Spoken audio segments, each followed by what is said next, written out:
Israeli প্রলোভনে ইরানের উপরে অন্যায় যুদ্ধ শুরু করবার পর ডোনাল্ড ট্রাম্প এই মুহূর্তে ঘরে এবং বাইরে সাঁড়াশি আক্রমণে। যুদ্ধের পর প্রথম দফা বৈঠকেও যখন ইরানকে কোনোভাবেই ডোনাল্ড ট্রাম্প শান্তি বৈঠকে মানাতে পারেনি, তারপরেই আমেরিকা শুরু করেছিল নেভাল ব্লকেড। ইরানকে সামুদ্রিক পথে সম্পূর্ণরূপে অবরোধ করে রেখে ইরানের উপরে চাপ তৈরি করার অপচেষ্টা শুরু করেছিলেন ডোনাল্ড ট্রাম্প। কিন্তু এই মুহূর্তে ওয়ার্ল্ড মনিটারি ফান্ড, পশ্চিম এশিয়ার আরব রাষ্ট্রগুলো, বিশেষ করে সৌদি আরব, আমেরিকা যুক্তরাষ্ট্রের উপরে ব্যাপকভাবে চাপ সৃষ্টি করছে অবিলম্বে এই নৌ অবরোধ তুলে নেওয়ার জন্যে। কারণ আমেরিকা যুক্তরাষ্ট্রের এই নৌ অবরোধ চলার কারণেই মধ্যপ্রাচ্যের কোনো দেশ বিশ্বের বাজারে তেল, গ্যাস, পেট্রোকেমিক্যালস বা রাসায়নিক সারের মতো অতি প্রয়োজনীয় সামগ্রী বিশ্বের বাজারে বিক্রি করতে পারছে না। একদিকে যেমন আরব রাষ্ট্রগুলি প্রচুর পরিমাণে ক্ষতিগ্রস্ত হচ্ছে আর্থিক দিক থেকে, এবং বিশ্বব্যাপী অর্থনৈতিক মন্দার সম্ভাবনা বেড়ে চলেছে। এই পরিস্থিতিতে ইরানের সঙ্গে যদি আমেরিকা দ্বিতীয় দফার আলোচনায় বসে শান্তি বৈঠক সফল না করতে পারে, তাহলে বিশ্বের অন্যান্য দেশ তো বটেই, বিশেষ করে আমেরিকা যুক্তরাষ্ট্রেই অর্থনৈতিক মহা সংকট নেমে আসার সম্ভাবনা অতি প্রবল। এই আবহে ডোনাল্ড ট্রাম্প মরিয়া হয়ে উঠেছেন ইরানের সঙ্গে যে কোনো মূল্যে একটি রফা সূত্র বের করে যুদ্ধ থেকে বেরিয়ে আসা, যাতে কুল ও মান উভয়ই থাকে। একদিকে আমেরিকা যুক্তরাষ্ট্র তার যে সুপার পাওয়ারের তকমা, সেই তকমাও বাঁচে, আবার ইরানের সঙ্গে চুক্তি করার ফলে বিশ্বব্যাপী আমেরিকার যে প্রভুত্ব, তার যে দাদাগিরি সারা পৃথিবীতে এখনো যে আমেরিকা যুক্তরাষ্ট্র যে বস কূটনৈতিক দিক থেকে, সেই মুখ রক্ষার চেষ্টা করছে এই মুহূর্তে ডোনাল্ড ট্রাম্পের আমেরিকা যুক্তরাষ্ট্র। তারই ফল আমরা এখন দেখতে পাচ্ছি গোটা মধ্যপ্রাচ্যে এই মুহূর্তে কূটনৈতিক তৎপরতা তুঙ্গে। ডোনাল্ড ট্রাম্পের পছন্দের পাকিস্তান যুক্তরাষ্ট্র, তিনি খোদ জানিয়েছেন মধ্যস্থতাকারী হিসেবে পাকিস্তান রাষ্ট্রকে তার সবচাইতে বেশি পছন্দ। তার অন্যতম কারণ পাকিস্তানের ফিল্ড মার্শাল আসিম মুনির ডোনাল্ড ট্রাম্পের প্রিয় পাত্র, তার সঙ্গে শেহবাজ শরীফ। পাকিস্তান রাষ্ট্রের এই দুই রাষ্ট্রপ্রধান এই মুহূর্তে পশ্চিম এশিয়ার আরব দেশগুলির সঙ্গে দফায় দফায় কূটনৈতিক আলোচনা চালাচ্ছে আমেরিকার কাছ থেকে নেওয়া আসা নতুন প্রস্তাব নিয়ে।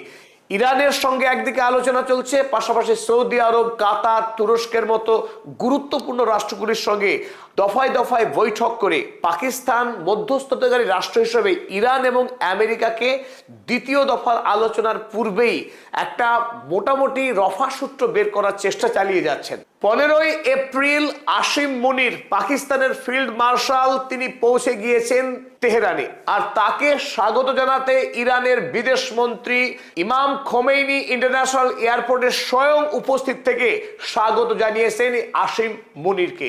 আর তারপর প্রথম বৈঠক হয়। ইরানের পক্ষে এই মুহূর্তে আমেরিকার সঙ্গে শান্তি বৈঠকের দায়িত্ব পালন করছেন যিনি ইরানের পার্লামেন্টের স্পিকার মোহাম্মদ বাঘের গালিবাফ। মোহাম্মদ বাঘের গালিবাফের সঙ্গে বৈঠক করেছেন, এবং তারপরে সৈয়দ আব্বাস আরাগচি, ইরানের অন্যতম দুই প্রধান নেতার সঙ্গে ইতিমধ্যেই আসিম মুনির আলোচনা সেরেছেন। ওদিকে পাকিস্তানের প্রধানমন্ত্রী শেহবাজ শরীফ 2 দিনের রাষ্ট্রীয় সফর সম্পন্ন করলেন সৌদি আরবে।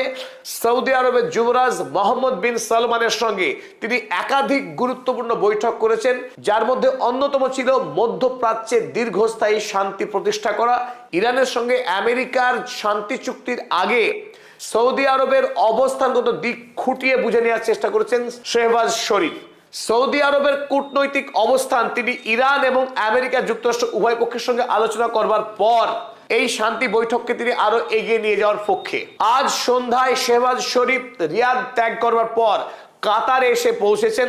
কাতারের নেতৃত্বের সঙ্গে তিনি আলোচনা করবেন, কারণ ইরানের সঙ্গে আমেরিকা যুক্তরাষ্ট্রের সংঘাতের বহুবিধ কারণ রয়েছে। তার মধ্যে অন্যতম হলো মধ্যপ্রাচ্যে আমেরিকার আধিপত্য। একদিকে আরবের দেশগুলি আমেরিকার ডলারের মাধ্যমে তেল বিক্রি করায় আমেরিকার যে অর্থনৈতিক আধিপত্য রয়েছে, যাকে পেট্রো ডলার বলে, ইরান এই পেট্রো ডলারে আধিপত্যকে খর্ব করে মধ্যপ্রাচ্য থেকে আমেরিকার আধিপত্য কমাতে আগ্রহী। মধ্যপ্রাচ্যের তেল সমৃদ্ধ এই রাষ্ট্রগুলিকে সুরক্ষা দেওয়ার নামে আমেরিকা যুক্তরাষ্ট্র বিপুল পরিমাণের অর্থ লুণ্ঠন করেছে এই আরব রাষ্ট্রগুলির কাছ থেকে। ওদিকে এই আরব ভূমিতে 19টি সামরিক সেনাছাউনি নির্মাণ করেছিল আমেরিকা যুক্তরাষ্ট্র, যেখানে এই মুহূর্তে ইরান কোনোভাবেই মধ্যপ্রাচ্যে আমেরিকার এই অন্যায় আধিপত্যকে মানতে নারাজ। তাই আরব রাষ্ট্রগুলি এই মুহূর্তে তাদের দৃষ্টিভঙ্গি কি সেই বিষয়ে বুঝতে চাইছেন শেহবাজ শরীফ আমেরিকার মধ্যস্থতাকারী হিসেবে। তিনি আলোচনা করছেন এই সমস্ত রাষ্ট্রের প্রধানদের সঙ্গে। আর শেহবাজ শরীফ কাতারে আলোচনা করার পর তিনি তুরস্কের উদ্দেশ্যে যাত্রা করবেন। আর আজ আসিম মুনির যাত্রা করছেন ওয়াশিংটনে ডোনাল্ড ট্রাম্পের সঙ্গে বৈঠক করবার পরই ঠিক হবে ইরানের সঙ্গে আমেরিকা মুখোমুখি কবে বসবে এবং তাদের আলোচনা রোডম্যাপ কি হবে। এখনো পর্যন্ত যেটুকু জানা গিয়েছে, আমেরিকা এখনো দুটি দাবি নিয়ে অনড়। এক, হরমুজ প্রণালী ইরানকে খুলতে হবে, তবে পারস্য দেশগুলির সামুদ্রিক বাণিজ্যের ক্ষেত্রে একটা কোড অফ কন্ডাক্ট তৈরি করতে হয়েছে আমেরিকা, যার প্রধান শরিক হতে পারে ইরান, তাদের দাবি। ওদিকে ডোনাল্ড ট্রাম্পের দাবি মতে ইস্পাহানে ভূগর্ভস্থ যে এনরিচড ইউরেনিয়াম ছিল, B2 বোমারু বিমানে আঘাতে সেই ইউরেনিয়াম নাকি ভস্ম হয়ে গেছে, ছাই হয়ে গেছে। তারপরেও ডোনাল্ড ট্রাম্প ওই ইস্পাহানে ছাই হয়ে যাওয়া ইউরেনিয়াম সংগ্রহ করতে আগ্রহী। তিনি দাবি করেছেন আমেরিকার পাঠানো বিশেষ কমান্ডো বাহিনীর অপারেশনের দ্বারা ওই ছাইকে সংগ্রহ করবে আমেরিকা, তার অনুমতি দিতে হবে ইরানকে। তারপরেই আমেরিকা ইরানের সঙ্গে শান্তি চুক্তি করবে। তারপরে ইরানের উপরে থাকা মার্কিন যুক্তরাষ্ট্রের যে সমস্ত স্যাংশন রয়েছে, সেই স্যাংশনের কিছু অংশ শর্ত সাপেক্ষে তুলে নেওয়া হবে আমেরিকার পক্ষে। এক অদ্ভুত দাবি।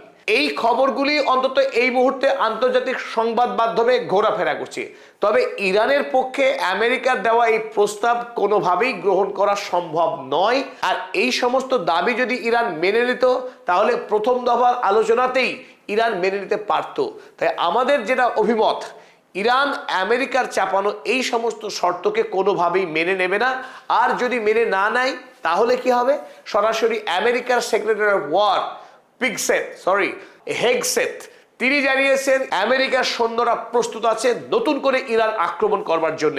ইরানকে এই মুহূর্তে কূটনৈতিকভাবে আমেরিকা যুক্তরাষ্ট্র চেষ্টা করছে সর্বোচ্চ পর্যায়ে চাপ সৃষ্টি করা, যাতে ইরান বাধ্য হয় আমেরিকার দেওয়া এই প্রস্তাবকে গ্রহণ করতে। ফাইন্যান্সিয়াল টাইমস আজ কোট করেছে হেগসেথের উক্তি। তিনি দাবি করেছেন US ready to restart war if Iran doesn't agree to deal, Hegseth warns. Hegseth হুঁশিয়ারি দিয়েছেন ইরানকে যে আমেরিকার সৈন্যরা প্রস্তুত রয়েছে ইরানকে দ্বিতীয়বারের জন্য হামলা করতে। তাই এটা ইরানকে ঠিক করতে হবে তারা আমেরিকার দেয়া প্রস্তাবে রাজি হবে কিনা। তবে ইরানও চুপ করে বসেনি। ইরানের পক্ষেও আমেরিকার উদ্দেশ্যে বড় সড়ো হুঁশিয়ারি দেওয়া হয়েছে। ওমান ও পারস্য উপসাগর বরাবর যে নৌ অবরোধ চালাচ্ছে আমেরিকা, সেই নৌ অবরোধ যদি তুলে না নেয়, ইরানের পক্ষেও ভয়ঙ্কর সিদ্ধান্ত গ্রহণ করা হবে। চলুন দেখে নিই এবার কি সিদ্ধান্তের কথা জানিয়েছে Iran. Iran threatens shipping in Persian Gulf, Red Sea and Gulf of Oman if US naval blockade continues. Iran হুঁশিয়ারি দিয়েছে এই পারস্য উপসাগরে যে সমস্ত বাণিজ্য হয় এই সমস্ত দেশগুলির মধ্যে সেই বাণিজ্য পুরোপুরি বন্ধ করে দেবে ইরান। এদিকে লোহিত সাগর বরাবর এই আরব সাগর হয়ে বাব আল মান্দাব অতিক্রম করবার পর এই লোহিত সাগর হয়ে সুয়েজ ক্যানেল হয়ে ভূমধ্য সাগর বরাবর যে বাণিজ্য জাহাজ চলাচল হয়, এই পুরো জাহাজ চলাচলকে সম্পূর্ণরূপে বন্ধ করে দেবে ইরান, সেই হুমকি দিয়েছে। আমরা আগে থেকেই জানি ইরানের নিয়ন্ত্রণে থাকা ইয়েমেনের হুথি গ্রুপ তারা হুমকি দিয়েছিল তাদের কাছে যদি নির্দেশ আছে ইরানের পক্ষে, তারা এই বাব আল মান্দাবকে বন্ধ করে দেবে। অপরদিকে পারস্য উপসাগর সেটা ইরানের সম্পূর্ণ নিয়ন্ত্রণেই রয়েছে। ফলে আমেরিকা যখন এই ওমান উপসাগর বরাবর তারা নৌ অবরোধ চালাচ্ছে, এই বিস্তীর্ণ অঞ্চলে যে বাণিজ্য চলছে এখনো পর্যন্ত, সেই বাণিজ্যকে ইরান কিন্তু হুমকি দিয়েছে বন্ধ করে দেবে।